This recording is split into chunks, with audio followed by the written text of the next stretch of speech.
The two biggest things promoted on Raw last Monday, if you watch that show, were Retribution and Braun Strowman against Yabba Dabba Doo Guy on Raw Underground.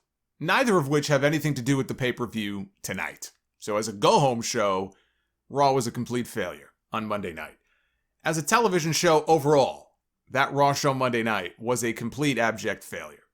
Braun Strowman knocked out Dabba Kato in their match. Fight? I don't even know what you would call it. Strowman is coming off a run as the Universal Champion. He's the established guy. So him winning, I mean, I thought they might give the new guy a win, but Strowman winning didn't shock me. The surprise to me is that they had him knock the big guy out cold.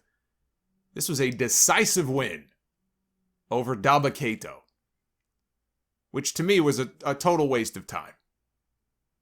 This entire show felt like a giant waste of time. This was one of the worst Raw shows all year. We learned that Retribution, this has been the subject of conversation all week. Retribution, the main 5 members anyway, have officially been signed to WWE contracts. Yes, the same Retribution that has been destroying property, beating people up, terrorizing the company. They've been rewarded with contracts. Dominik Dijakovic on Twitter, he tried to explain the unexplainable by saying that the company is paying them because they were tired of paying security guards to do a job that they were failing at, and they decided to pay them because they were successfully destroying the company regardless, and so they figure, well, if we have these guys under contract, then we can control them, we can manage their chaos. He said, stop overthinking literally everything. It's one thing to overthink things. It's another thing to literally not put any thought into anything because you're too lazy to. I'm sure WWE would love that.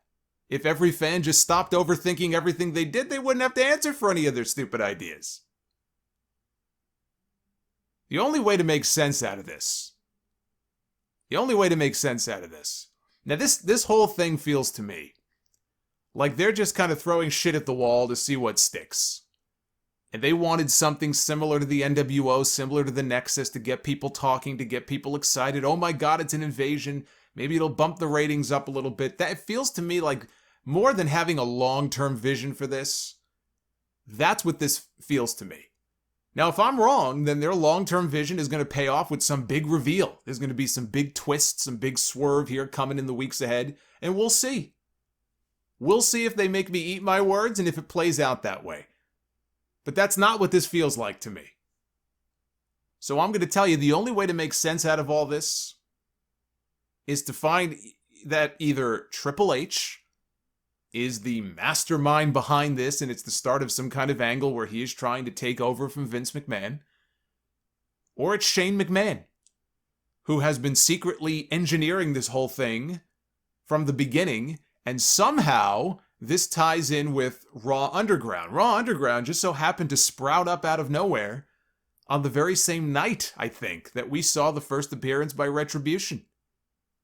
That all happened on the same night. Maybe that wasn't such a coincidence.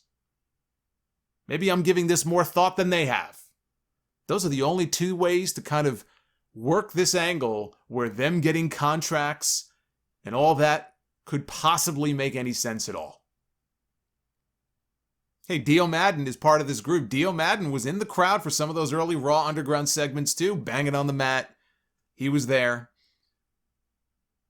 But that's the only way to make sense of why these people would be offered contracts after firebombing a power generator, terrorizing the entire roster, destroying the production truck, taking the show off the air, taking baseball bats and chainsaws to their property. Yes, let's reward these thugs with contracts and pay them. And it's a lose-lose situation, even if it was Shane, because we already had Shane McMahon overkill on TV last year. Nobody was begging for more Shane McMahon on TV. What we saw on Monday night was an embarrassment.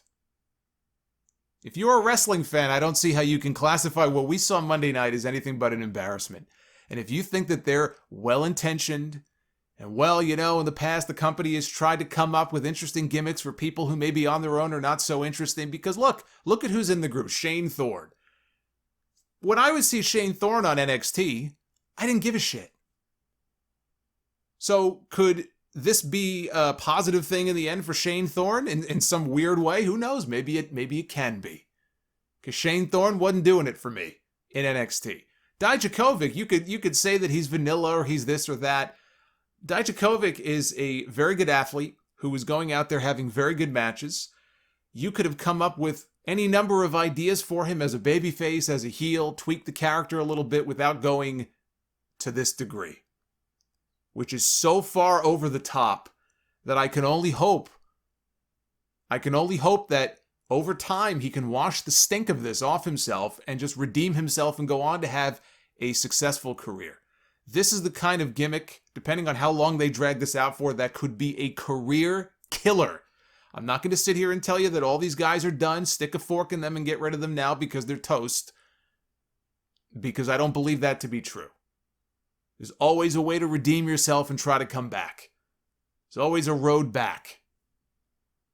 But it's almost like they're doing things and these people have to work in spite of what the company is doing to try to overcome, like they're throwing barriers and obstacles in their way. They're dodging boulders, falling down from the side of the mountain. Dominik Dijakovic is now called T-Bar, which is short for Terrorize, Brutalize, Annihilation, Retribution. He's out there with a knockoff Bane mask covering his head. He shaved his head. He's got makeup underneath. Dio Madden is now called Mace, which is honestly probably the best name of the bunch. I actually don't have an issue with Mace. Mace is fine to me. I thought Dio looked the most intimidating out of all of them. He's got a presence about him. He's got the long hair. He's a big guy. He's got those eyes. Those eyes were all wide and stuff. His mask is probably cooler than the other ones.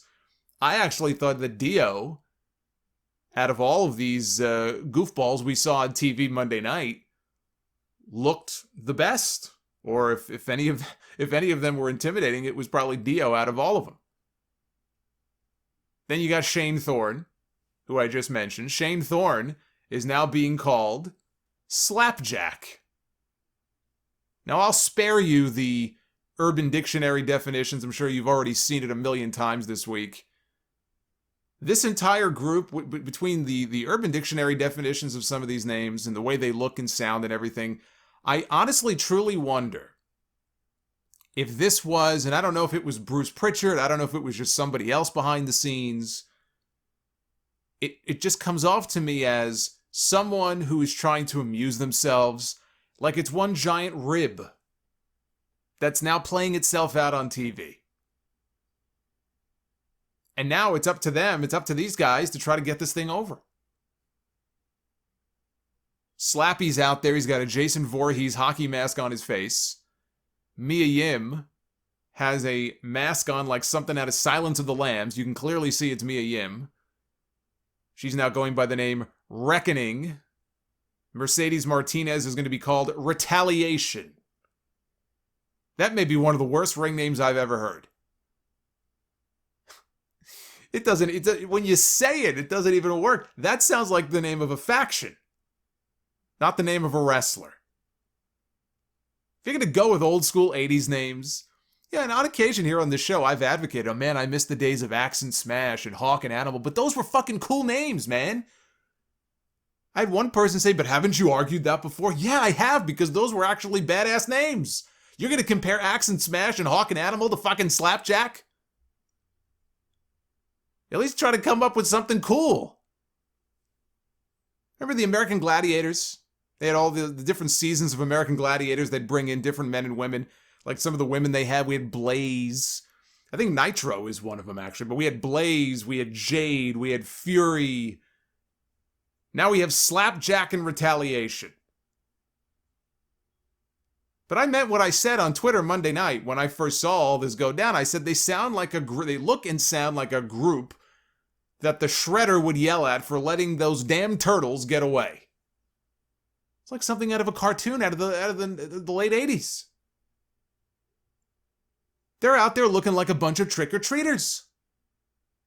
It's only September. Halloween is not for another month. They're not here for Retribution. They're here for candy. Here's a Tootsie Roll. Now get the fuck out of here. It's no wonder wrestlers in the back were openly laughing. They were laughing at these people during the show. And they felt bad for them too, because, in some cases, they're friendly with some of these people. They know people like Mia Yim and Mercedes Martinez, and they actually were openly feeling badly for the mountain that they are now going to have to climb. WrestleVotes talked to one source that said the masks and the names were already making the road for these guys impossible to climb.